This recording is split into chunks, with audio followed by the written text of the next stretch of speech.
welcome back to the Gilded Hour, where we deep dive into the real-life history behind the television show, The Gilded Age. Today, we're talking about the downstairs staff, like we see on shows like The Gilded Age, what their lives were like, and more. So let's just jump right in.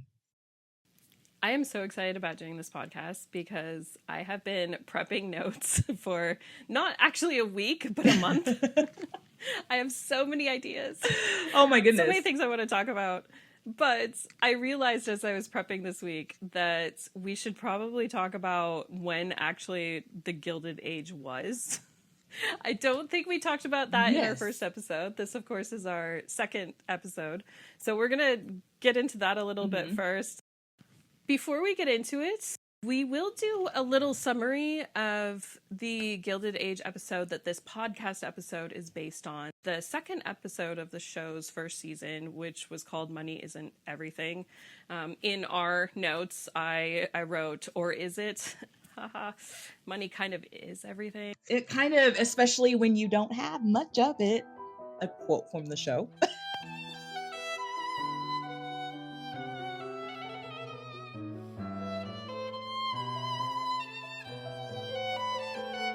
If you're listening to this podcast and you don't watch this show, I don't think that's really a problem. If you do watch the show, just to know, we may have some light spoilers about future episodes just that are pertinent to the conversation.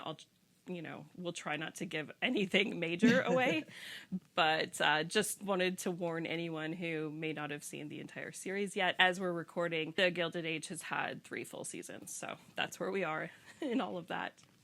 By the way, we're not a recap podcast, so these summaries are just to give some pertinent context. I'm not going to recap everyone's storyline. Exactly. So in the second episode of The Gilded Age, the character Tom Raikes, who was the lawyer who helped New York newcomer Marian settle her father's estate in Pennsylvania, he has also decided to move to New York, which I guess you just decide to move to New York if you want to. Listen, I have read some classics set in this era, and people do make the weirdest spur-of-the-moment decisions. It's kind of bananas. I mean, I suppose you could now, but I feel like rent prices, for one thing, would sort of filter that decision right off. That'd be too much. Yep. So he's clearly interested in Marian, but Marian's Aunt Agnes, so she's the old money aunt, tells her to be very wary of this man, which, by the way, wise advice, I think. Meanwhile, aspiring writer Peggy, we see her send inquiry letters for publishers, but she's not really receiving any replies. And then we get into George Russell's sketchy business dealings because we have the town alderman, Patrick Morris, and his wife are invited to a dinner at the Russells.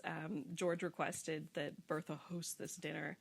And they basically spend the entire dinner insulting their hosts. They sort of conceal the insults, but these old money folks just aren't very impressed with the upstarts, the Russells, and they make it fairly well known. Gosh. That's crazy because money is money and it all spins the same way, but whatever. George makes a deal with Mr. Morris in which Morris and the other aldermen will buy George's company stock and then pass a law allowing George to build a new train station in the city. So it's win-win for everyone. Just a little insider trading there. Gosh, isn't that what Martha Stewart went to jail for? Oh my gosh. Socially ambitious Bertha, meanwhile, she's really keen to break into New York society. She lets Mrs. Morris know that she and Mrs. Fane could use her ballroom for their upcoming charity bazaar. However, they end up ignoring her offer and decide to hold their charity bazaar in a hotel instead. Which, side note, charity in this time was very... It was self-serving. It was, I'm doing this so I can feel good about myself. And look at me, everybody, and how much money I can just give away. That's what charity was then. So, and for some people, unfortunately, it still is. But I think we've come a long way. So cue the final scene, or kind of one of the iconic scenes of this series, certainly of the season, when Bertha, George, and their children attend the bazaar. George ends up scolding Mrs. Morris and Mrs. Fane for snubbing his wife and not accepting her offer of the ballroom. And he makes a mockery of the bazaar by buying everything for sale off of every single table, and that effectively ends the event. I think if someone did that today, like it's a charity event and someone like puts their drama on air like that, I think we'd be talking about it in a different way. Yeah. Do you know what I mean? Oh, absolutely. At any rate, it had the intended effect, and we see the leading socialite of the time, who was also a real-life figure, as we talked about last week. Mrs. Astor, she nonchalantly returned home. She told her daughter, Carrie, that yesterday she would have said that Mr. Russell was a nobody, but now she thinks that he may be a force to be reckoned with. So, pretty much setting up the entire series. Do you ever, like when we have characters like Mrs. Astor, do you ever think, girl in 1912, don't get on that boat? Do you ever think things in your mind? Yeah, well, the thing is, I mean, spoiler alert for real life history, unfortunately, her son did get on that boat. Oh, man. And he did not survive. I didn't think so. Yeah, he was a character in the 1997 movie, John Jacob Astor. That's was right. Featured in, That's right. In the movie. He was played by the guy from The Young and the Restless, which I don't remember the actor's name. I don't either, but I remember watching that with my grandma. Yeah, and he did, unfortunately, in real life and in the movie, perish on the Titanic, leaving behind this pretty young wife who was pregnant. And she was pregnant, yeah. Yeah, ooh, the drama. Yeah. She and the baby survived, so... Where's that movie? Where's that movie?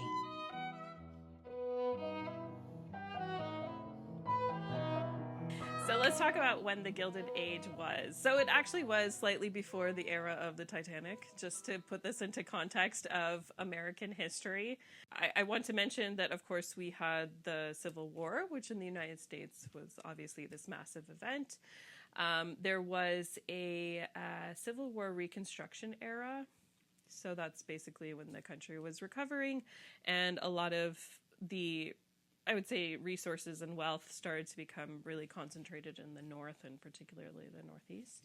There was also a period of time where Black people were trying to like get into their own because, you know, the Civil War had just ended. They needed a sense of community. And so there were a few years where there were a lot of Black communities that sprang up. Of course, they didn't last because things never do. So it was a period of about 10 years right before the Gilded Age began. It's interesting because it was a quick succession of events, really. Mm-hmm. You know, it was really fast, yeah. Then you had this era of prosperity, which the Gilded Age was.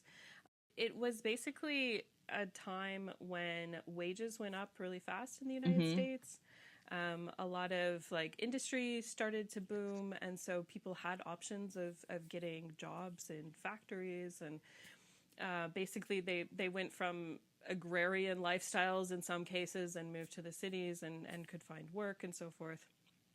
And there were a lot of commentators at the time, like Edith Wharton, who talked about the very particular style and trends of the era. So with this increase in wealth, people were buying things, consuming things, spending money on operas. Right.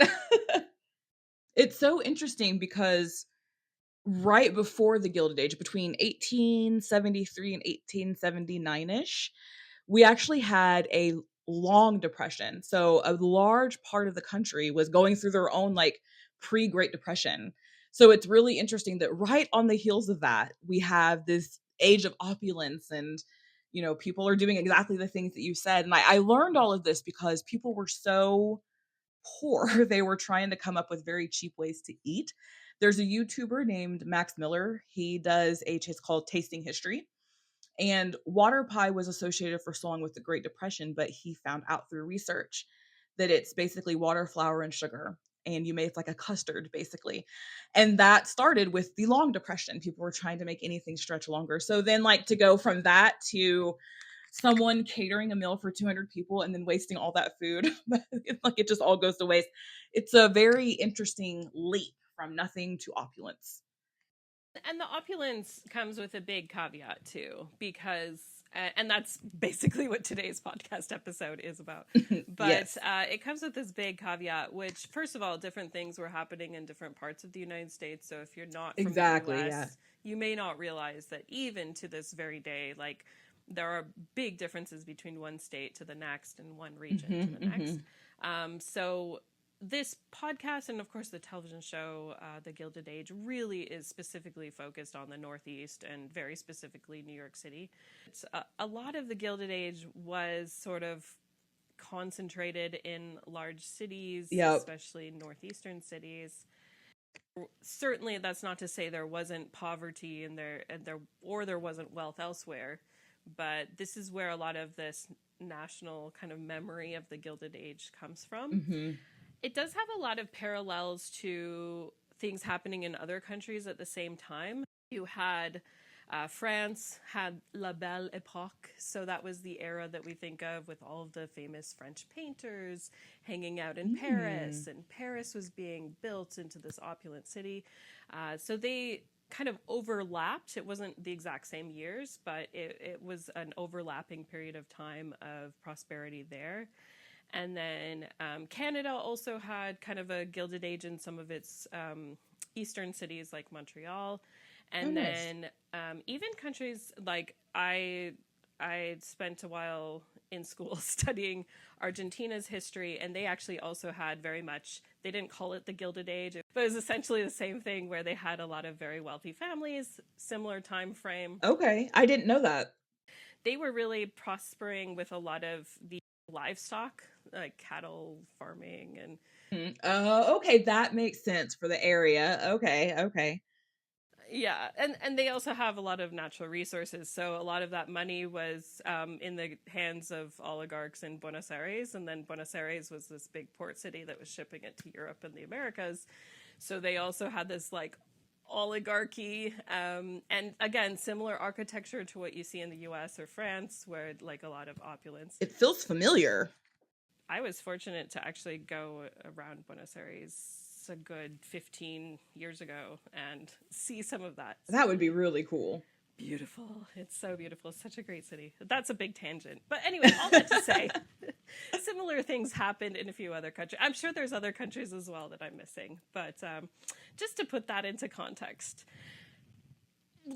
this week, as kind of a contrast to the elaborate parties that we were talking about in last week's podcast episode, I wanted to talk a little bit about the staff or servants, and I'm using those terms interchangeably. I know that saying staff is like a little bit more humanizing. Yeah, so how do you navigate those terms? Yeah, it can be hard. So just I'm using the terms interchangeably. I also, like, having studied art history, will say like the servants' quarters, so I'm just kind of used to saying that. Staff makes it sound like they were getting like paid nicely, and your staff, like, you're very important, when a lot of servant actually brings it back to what the job really was. It was a role of service, right? Not necessarily as well regarded as it is today. So going kind of back to New York City, 16% of the New York City population worked in service roles for wealthy individuals. So wow. Again, Gilded Age, you start to see the rise of bankers, people in the financial space, people in steel, in railroads. So these were the men who had a lot of money, and the wealth started to be really concentrated with them. So they were the J.P. Morgans, they were the Jay Goulds, they were the Carnegies, the Rockefellers, the Vanderbilts. They were the wealthy elite of New York. And of course, there were a lot of other wealthy people as well. And what they all tended to do was they started to emulate the aristocracy of Europe, because, like, Americans, when you get some money, you think like, okay, well, what am I supposed to do with this money? Let's buy tiaras and pretend we're royals. Let's pretend to be the thing we all escaped from. I know. It's a very wow, that would be a whole podcast topic. That's a whole other episode, yeah. I'm like, I don't think we have time for that tangent. But yeah, Americans very much, like, it's our fascination to this day. We're like fascinated with, exactly, with something we wanted such a break from. We are fascinated with it. Yeah. For sure. So what they did was, once they had all this wealth, they built these massive, mansions, whether you see them now in New York still, sometimes around Central Park. The Frick Museum, for example, in New York used to be one of these big Gilded Age mansions. A man who, Frick was the name of the man who bought it. Clay, the character of Clay on the Gilded Age was based on him. So anyway. Oh, wow. Okay. And he had a big mansion on Central Park. Now you can visit it as a part of this museum. It's this massive space. It's a huge art museum now. But they had to have... You're like, this was someone's house. It was his house. I remember visiting it and being like, I cannot imagine living in here. And the upkeep would have been crazy. So cue the fact... Yeah, you have to have a staff. Yeah. They had to have a huge staff to take care of these places. The thing is, and this is where the Americans divide from, the aristocracy of England, we'll say. People in the U.S. were not really born into a servant or class. Okay. So if you look at Downton Abbey, which obviously Julian Fellowes also created Downton Abbey, and he uses a similar format. So Downton Abbey, they had the upstairs, downstairs drama. The downstairs was the servants. But what we found out pretty quickly on Downton Abbey, if you weren't already familiar with it, is that the people in these service roles were really born into that. They expected to work their entire lives as servants for these wealthy families and taking care of these massive estates and homes. And then they expected to die on a little cottage in the estate. Yeah, they were in their own little caste system, essentially. Yeah, and Lady Mary on Downton Abbey, she took over the staff. When her father retired, right? She took over. And so it was just a no-brainer that would be their whole life. And in the U.S., Americans never really accepted that. So at least in the Northeast, you had a slightly different labor market where it was more like what we would think of today. Someone may need a job. They might take a job in a wealthy household, but they wouldn't necessarily expect to stay their entire life there. It would be more like a job we have today. Right. They'd only expect to stick around for a year or two. And when I started looking into a little bit more, some historians have kind of commented on this and pointed out that there was a lot of drama usually surrounding the fact that these nouveau riches, the newly wealthy people in this era, would need a staff to take care of their big homes, but would have never managed their staff before, or any staff. So in other words, in modern day terms, they had no management skills. So right.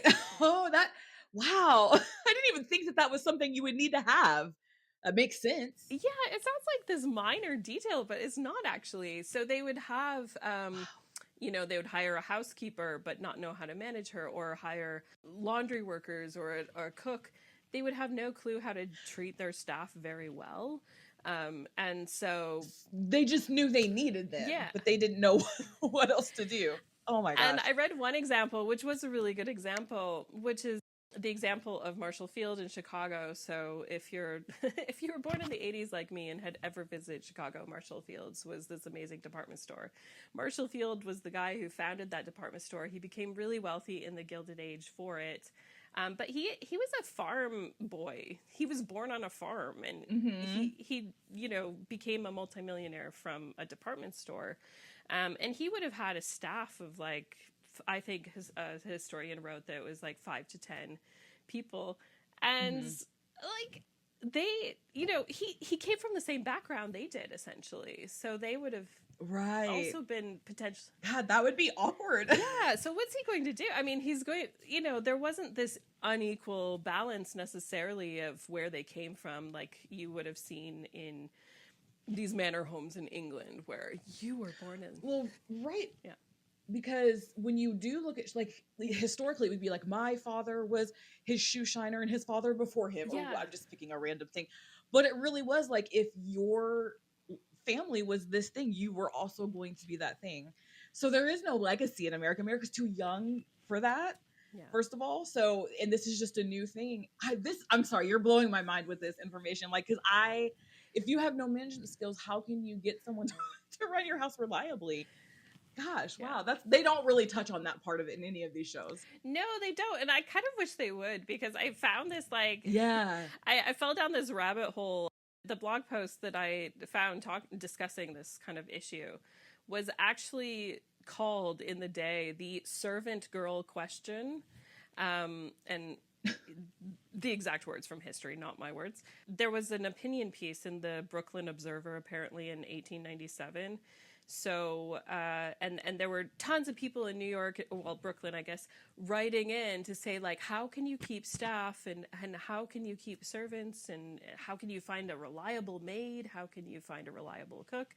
Wow. And so people were basically complaining that young people don't want to work these days.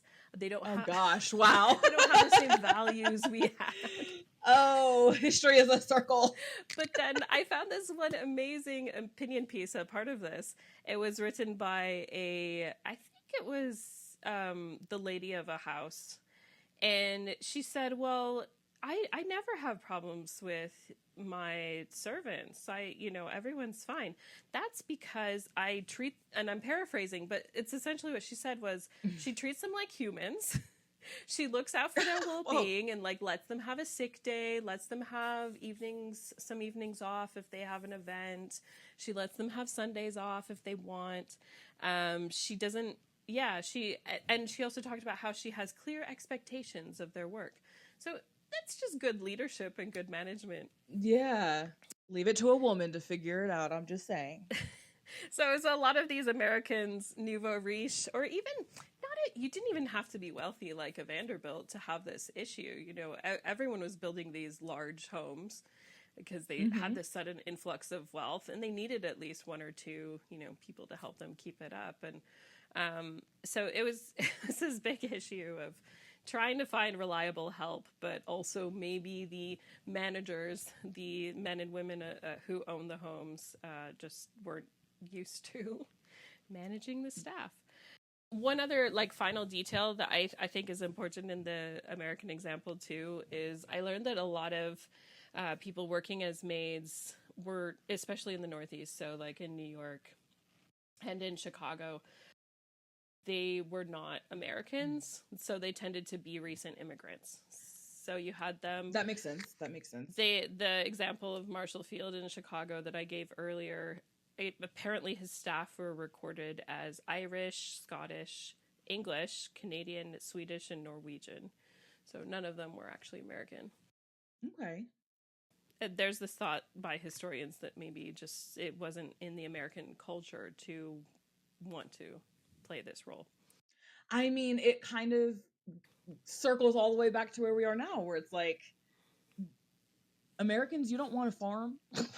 You don't want to be doing hard work. It's the same argument that it always has been, Yeah, it's incredible that once you start looking into history, you realize that we've been through this all before, actually. Yes. Yeah. Yep. When doing this deep dive on the lives of servants in the Gilded Age, I started to run into how much were they actually paid. So I had actually watched years and years ago this series that you can find on YouTube. I think it originally aired on either BBC or ITV, one of the main British channels. It was a television series by the British historian Ruth Goodman, and there were different shows. One was called Victorian House, and one was called Edwardian House, and they both kind of straddled the Gilded Age era. Mm-hmm. Even though the show took place in England, the historian Ruth basically pretended to live as, I think, either a servant or a lady of the house, but I believe she pretended to live as a servant in that era for several months, almost a year. And they filmed this show. Oh, wow. And it was so fascinating. You can still find it on YouTube if you search enough, because it's a fairly old show at this point. But she showed the day-to-day tasks that every single service person had to do in the household.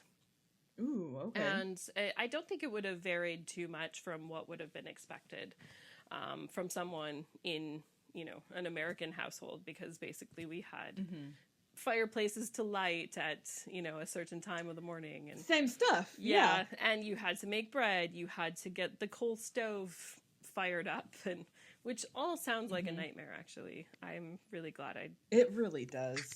glad I didn't live in that era. Hated it. Yeah, it sounds awful. Oh, so hard. Same. But that's a really good introduction if you are as fascinated by this as I am. Like, it's such a good introduction into what would have been expected by everyone. Going back to the show, I started looking into the different roles that are portrayed and like how much they would have actually been making.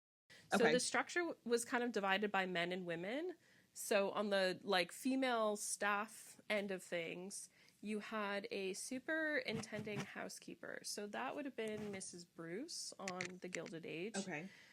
That was typically a woman. She would have overseen like the female staff. So that would have been the maids, potentially the cook, like scullery maids. They were the ones who did like the washing up in the kitchen or empty. I was going to ask you what a scullery maid was, so thank you so much for clearing that up, because I was like, what is a scullery maid? The scullery maid, and I learned this from Ruth Goodman's show that I just mentioned, did the most disgusting jobs in a house. Oh, so gosh, okay. Prior to indoor chamber plumbing, pots. Prior to indoor plumbing, it would have been chamber pots. Mostly like gross scrubbing pans in the kitchen and dealing with like chicken feathers, things like that. It's probably you start at that level when you come to a new house. Like that's like the lowest rung of the ladder. From what I understand, yeah, you would. And then you would, in the American context at least, you would hopefully like move up like any rise job up, nowadays. Gotcha. It's gross job. But the housekeeper was kind of the CEO of all of the female staff, right? Well, not really. The CEO would have been the woman of the house, the lady staying at home, the wealthy woman who was married to this wealthy man who was working on Wall Street or whatever. So Bertha was the head of the house, the CEO, essentially. She is the CFO of this house. Lucky her. I mean, all of the drama in the Gilded Age is basically caused, in my opinion, by her having a lot of excess energy that can only channel into her house and her family. So, what else is she gonna do? Truly, in that time. And they didn't appreciate it. We see it over and over again throughout the show. Her husband and son don't appreciate Taking it for granted. That's Amanda's hot take, anyway. I love that hot take. That's a good hot take. Amanda's hot take is they take her for granted. But anyway, so Bertha would have overseen Mrs. Bruce, who was the superintending housekeeper. She was essentially in charge of everything. She was the main manager. Mm-hmm. She, if you think about it, there's so much to run in a house at this time because they didn't have pre-made meals. So they would have had to think about every single menu. They would have had to think about... It's kind of like running a restaurant when you're running the kitchen. And running a hotel, too, because, wealthy... Gosh, you're right, yeah. Yeah, they would have had plenty of guest rooms. They would have had guests come over. They could have had family or friends or I don't know if colleagues would have stayed with them at that time. But there definitely would have been people staying at their house.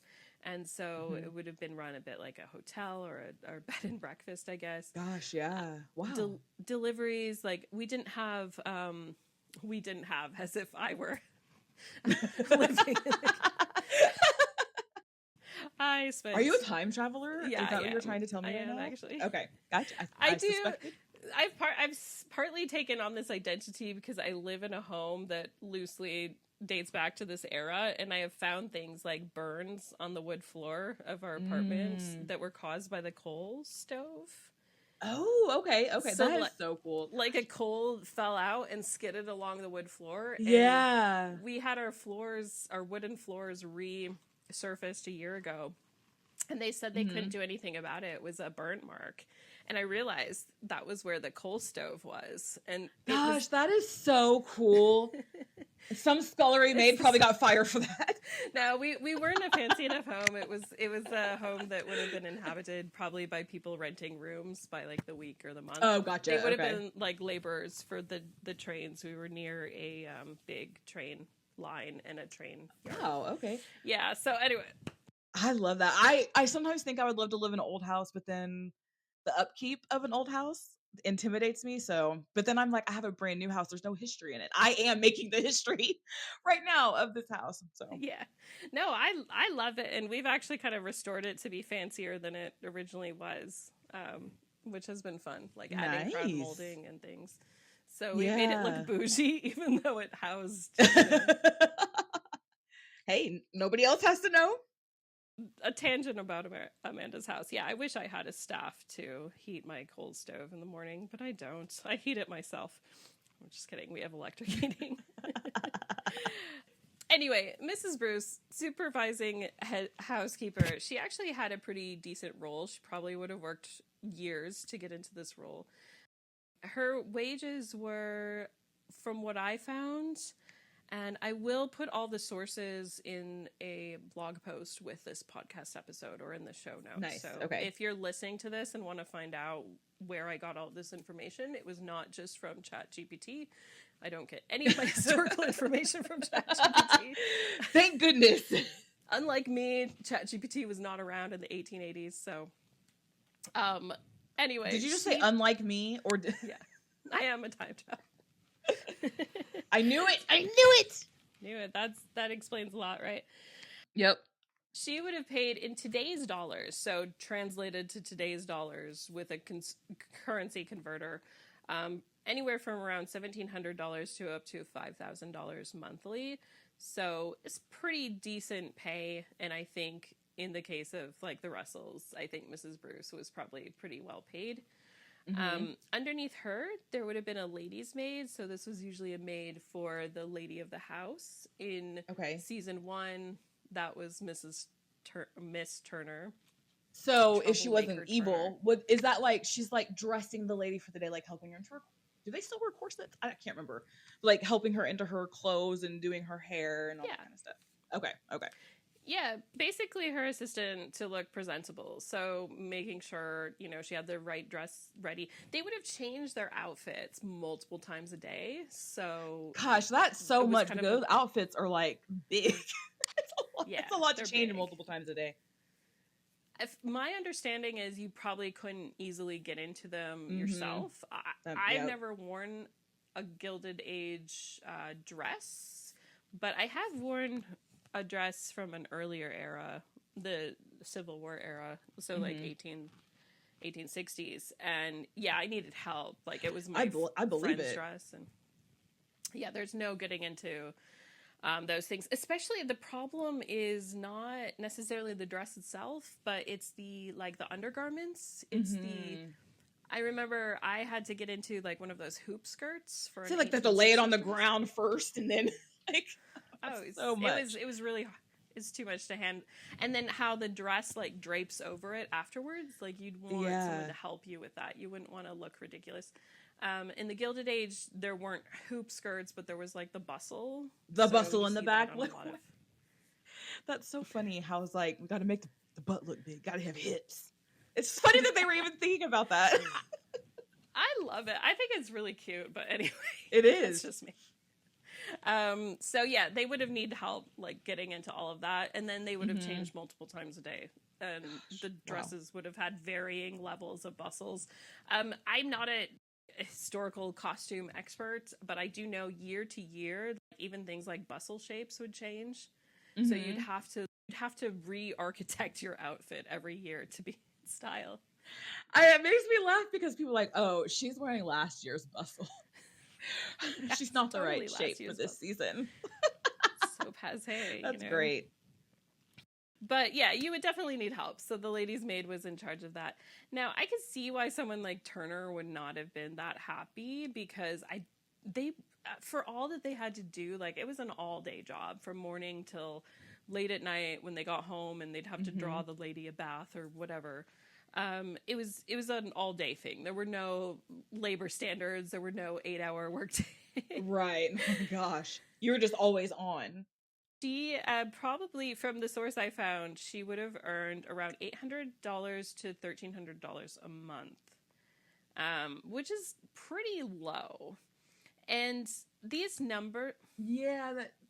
these numbers also, I think it's important to keep in mind like the cost of stuff too, because Mm-hmm. These numbers might not mean too much because we don't know how much stuff cost at the time period. So I did like a little deep dive into, like how much it costs to buy anything to kind of see what they're spending, their purchasing power was.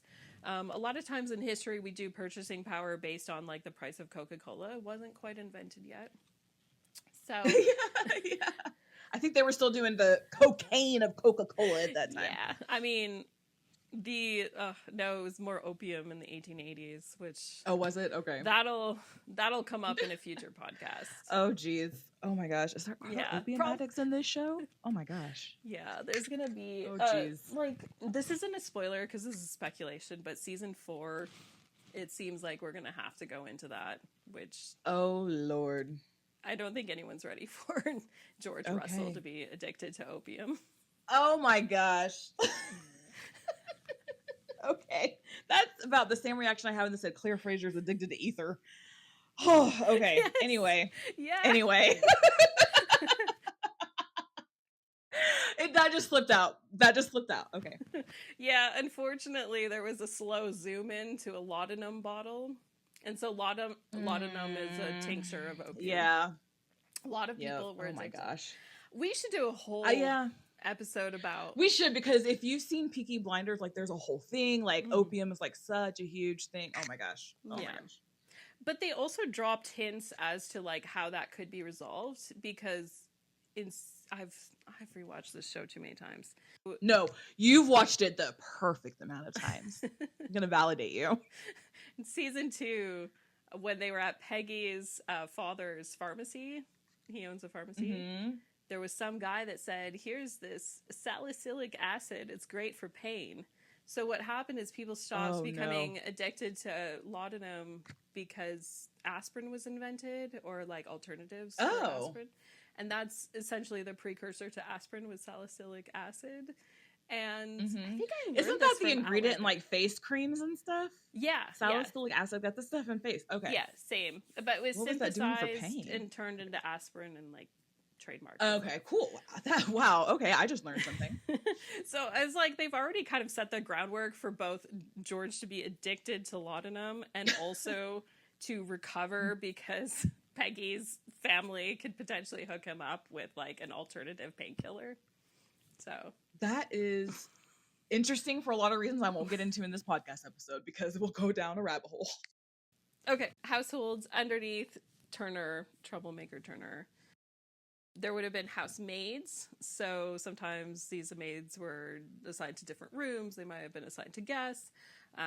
You also had governesses, which we saw in the show early on with Gladys, had this governess who was like basically her babysitter to make sure she didn't get into trouble. Mm-hmm. So you had a lot of other staff, and from what I could find, like these miscellaneous staff roles were paid around $600 to $1,000 a month.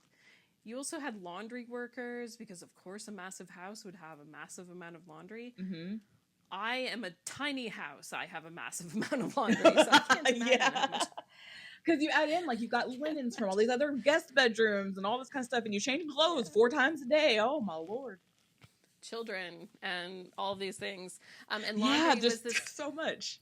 Laundry was this whole process. So again, if anyone loves this kind of stuff like I do, look up Ruth Goodman on YouTube and just like type in Ruth Goodman does laundry or something. She'll show you how it was done back in the day. It was complex. Laborious, I'm guessing.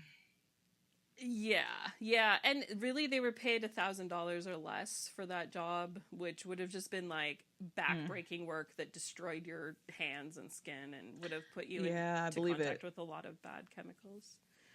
You'd be working with lye so much. Yeah, pretty harsh stuff, boiling water, things like that. Yeah. And without synthetic fabrics, you would have had stains on cotton tablecloths, which just like, no thank you. I don't want to try to get that I would out. not want to have to deal with that. No. So that was kind of like the female side of the house. The male side would have been led by a butler, which was the manager of the men. So, the manager of men. Mr. Church in the Russell house. We had Bannister in the Van Ryn house. We had Niles on the nanny, so apparently butlers continued into the 1990s. I loved Niles. Shout out to Niles. Me too. He was great. I grew up thinking that everyone in New York in a nice house probably had a butler like Niles. I did too, honestly. So they would have been responsible for the other end of bookkeeping, managing the male staff. He's sure the man of the house looked really good to have his big meeting with JP Morgan. Question. Would that person be in charge of like finances for the kitchen, for example? Do you know? Or would that be delegated to like the actual owners of the house? Do you know? My understanding is it probably would have been day-to-day stuff, I think, was usually managed by the staff. So any kind of like day-to-day, like grocery budget. That's what I was mostly wondering about, was like grocery budget. Like who was in charge of that? Was it a man or a woman? I don't know. So I think it depended whether the chef was male or female. So like the chef would have been a man, and he probably would have been in the most elite houses because it would have been a big expense. Right. A cook could have been a woman, and of course women are always in history underpaid and not considered chefs. Of course. So even still today. Anyway. Yeah, and I believe that the chef may have been kind of like the first line in charge of the grocery budget, and then they would have liaised with I believe the wife in the house, who would have been in charge of like... That makes sense. Talking to the staff. So she would have talked to the chef or the cook, and then also you would have had the superintendent housekeeper, like Mrs. Bruce. On the like you got to like map out a tree of like who goes where and who talks to who. I mean, so I can see if you've never managed a staff, it's hard to learn and grasp. It's a small business, essentially. Like the more you start deep diving into this, the more you realize that each household was run like a small business. Running a business. Yeah. You're right. And wow.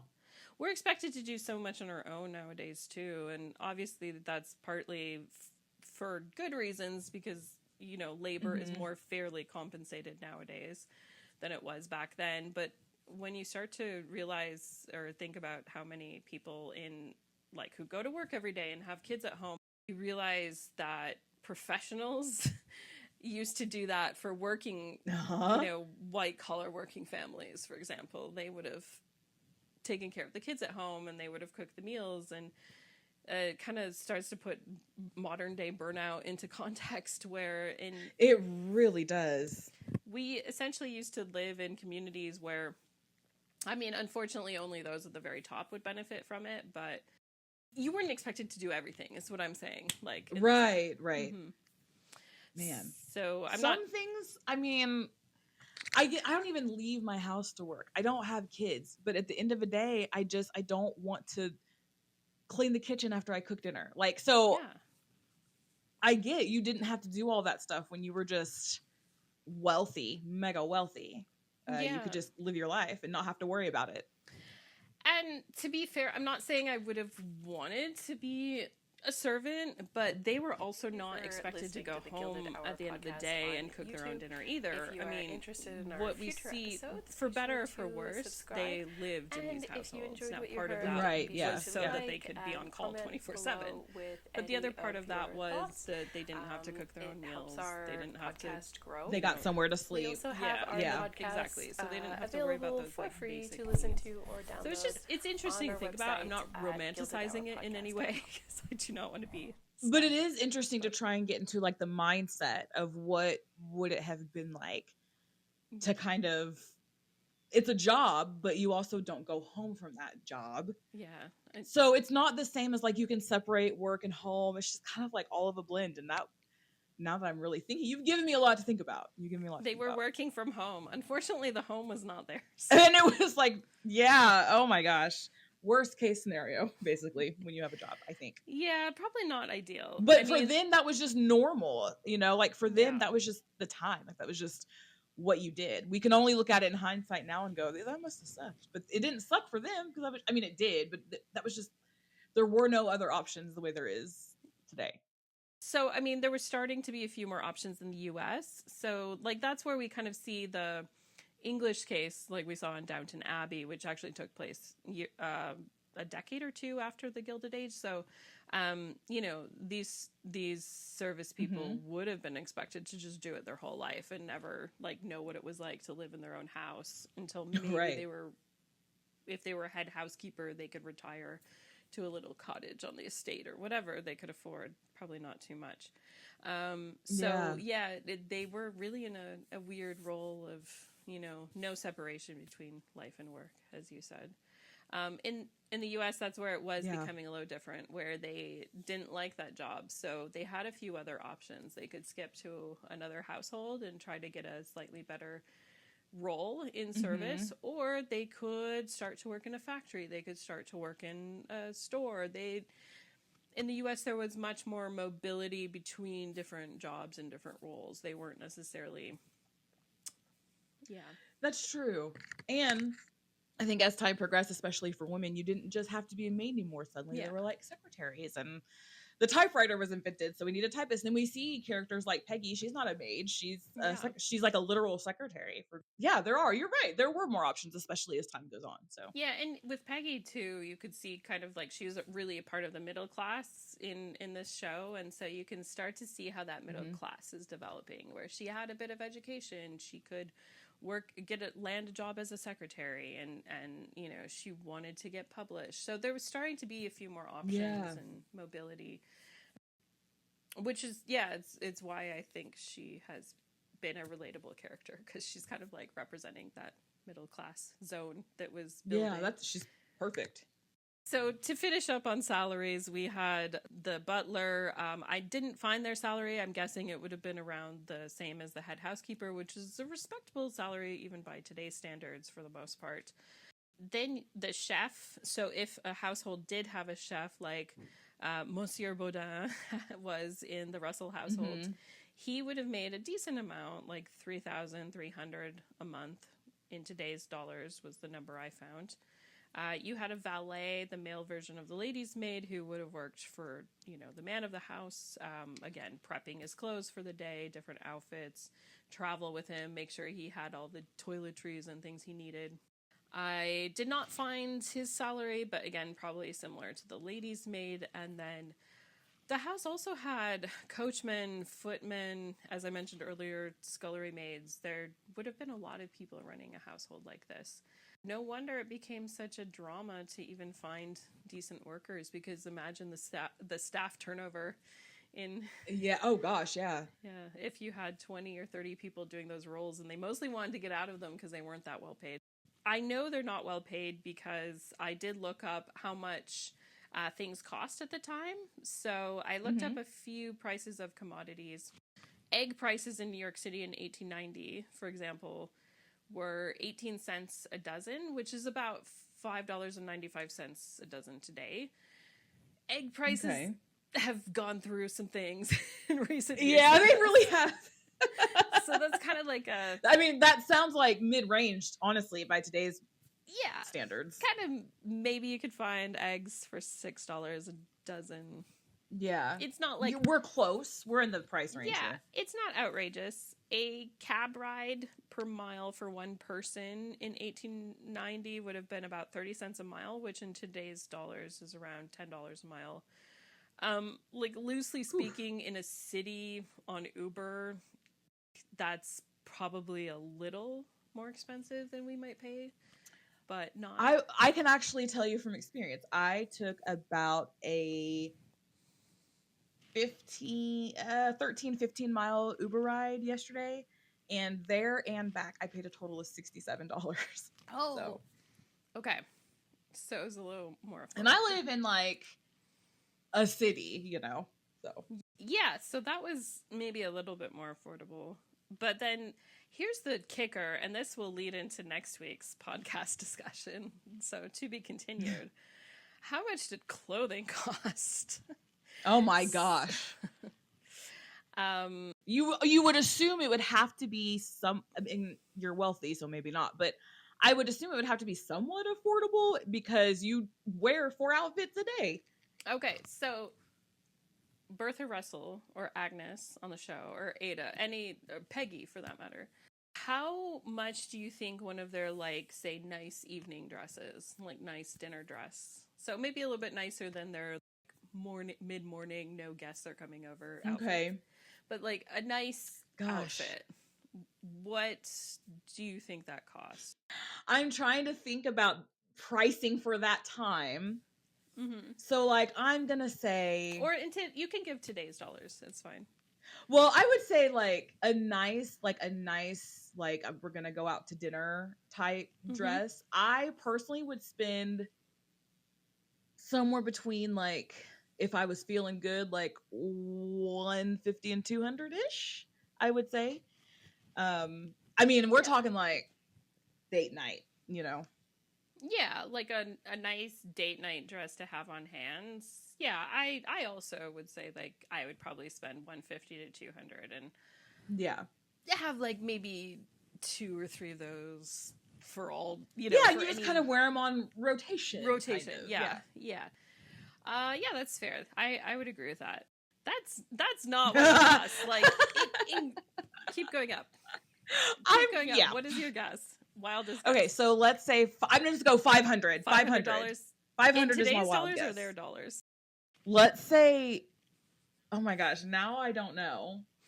You threw me for a loop. Okay, so I'm just going to say our dollars. Okay, 500. Okay, I'm just going to say our dollars. 500 of today's dollars would be the equivalent to like a fine ladies' dinner dress. No. So... Oh gosh. So I'm going by the House of Worth, which was honestly it was haute couture, but it was available to be purchased kind of like off the rack with minor modifications, because back then clothing had to somehow be modified to everyone. Right. So it wasn't like nowadays where you can just walk down to, you know, Gap and buy something. So like a very popular dressmaking house international, at least in like America and Europe, was the House of Worth, and their designs, I should say, inspired a lot of the dresses that we see on the Gilded Age being worn by some of these ladies. Okay, so we're talking like J.C. Penney clothes versus Nordstrom clothes. Basically, right? Like we're talking. I mean, not Nordstrom, but like fancier, like Cartier. Well, Cartier's jewelry, it's but hard you know to what compare I mean. it nowadays because the luxury clothing market nowadays, that's a whole other story. But yeah, I would say classically, like if you went into Nordstrom, or like say we'll put the 1990s or the 1980s. If you went to Nordstrom, if you went to Marshall Field's in Chicago, if you went to some of the higher tier department stores and you wanted to pick out a nice dress. That would be the equivalent of what we're talking about. Bertha and Peggy and, you know, Agnes and Ada and Marian, of course, has a lot of those dresses as well. This is insane. This is mind-blowing. But the actual lowest end Worth gown in the 1880s, the price I found, was $1,000 in their dollars. That's no, that's a wedding dress. That's a wedding dress. $1,000 in their dollars is equivalent to around $33,000 in today's money. That's the whole wedding. That's the whole wedding. That's the price of essentially a car. That is how I get it. So, and here's okay. So I get Bertha, like they're mega millionaires. Like to me, Bertha's husband is the Jeff Bezos of that time. Like that's the wealth that I imagine them having. That's right. But then we switch to like Agnes, and it almost seems like she has money, but not a ton, and it could go at any time. So how the heck? Yeah, I mean, is she like? How could you have more than one dress like that? I mean, oh my gosh. Based on some later events in season 3, we kind of essentially know how wealthy Agnes is, and Ada and Agnes together. Is it way more than we think? No, it's not. It's not very much. Even in today's dollars, based on things that happened, it was somewhere like $5 million. We'll say it was definitely under 10 million in today's dollars. We know that. Yeah. So yeah, they would have had to buy gowns that were at least worth around $30,000 in today's money. That's so much. But it also makes sense how like you have stories where people are like, I sold my finest gown in order to be able to afford this it does for actually. You. That makes sense. It makes a lot of sense. They didn't have to buy, like a car back then, which would cost $33,000. Right, that's true. Yeah. And so obviously Bertha has a never-ending rotation of gowns that were probably valued much more. A lot of Worth gowns could cost up to $10,000, I found, in their money. That's why those gowns are in museums. Because you can't just throw them out. The top-end Worth gowns cost over $330,000 in today's money. So that's probably some of the designs we saw Bertha wear. Like when she was in later episodes, she goes to the opera, for example. Yeah. Those were based on actual Worth gowns, and they were probably in that $300,000 range. This is why you see couture in museums, because also those things were handmade. You didn't have mass Temu type illegal whatever it was making these things. This was someone hand dyeing, and so it makes sense that they're so expensive.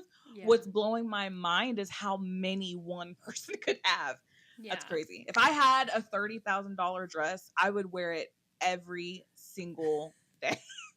Every day for something. Well, I think you bring up a good point too. If you were to go back and say reconstruct Bertha's dress, for example, using those fine fabrics, using the fine couture sewing techniques, you'd have to also build out all the undergarments too for it to look any good. You'd have to have that bustle, right? Even with like Agnes and Marian, you see a lot of like hand embroidered details. They wear a lot of dresses with that. Peggy tends to wear like really fine fabrics, I've noticed, or at least I don't think the show makes them out of the finest. I think they have synthetics to keep the cost down. But I think they're mimicking like silk and like really nice. Right. If you made a dress like that out of today's materials, if you had someone make that for you, the labor, the materials, the craftsmanship required, the embroidery, you'd have to probably travel around the world to find people to do specific embroidery techniques. It would easily go into, I'm guessing, thousands, if not tens of thousands of dollars. Huge amounts of money. So it's not. I'm thinking specifically about Diana Ross's Met Gala dress from last year that was just so, it like had all of her grandkids, all of their names like hand embroidered into this massive flowing train. If you don't know what I'm talking about, Google it because it was so gorgeous. But that had to be at least a $50,000 job. Had to be. Yeah. So you realize that probably that's the cost. The clothes we're wearing now, obviously very simple, but even if these were all ethically and nicely made, probably would be more expensive than what you and I paid for them. Another whole rabbit hole. That's a whole other conversation. But so that kind of tells you, I mean, not to villainize some of the women on this show, but yeah, they were wearing dresses anywhere from $33,000 to $300,000 in today's money, but paying their staff monthly wages of like $1,000, or their best paid staffs were paid, $3,000 to $4,000 a month. It always comes back to you could have paid them more. You could have paid them more. If you can buy $30,000 dresses in bulk, then you could have paid them more. That's all I'm saying. Yeah. Oh, absolutely. Totally. And that's just always going to be the refrain for people that work in service. Like it's better wages, but they've never gotten to like where we all know they could and should be. But another topic for a different podcast. I mean, we're kind of bringing ourselves back into the present day. We really are. We all need to be paid more. Yes. We all need to be paid more. So that is it for today's episode. Thank you so much for joining. Yeah, that was fantastic. I had a lot of fun. We'll be back again. Our next episode, as I mentioned, we're going to go into some of these dresses and the art of the Gilded Age. That's exciting. As I mentioned, any kind of historical reference, or if I cite any sources, I will have those in with the show notes. So go check those out, and we'll see you next time.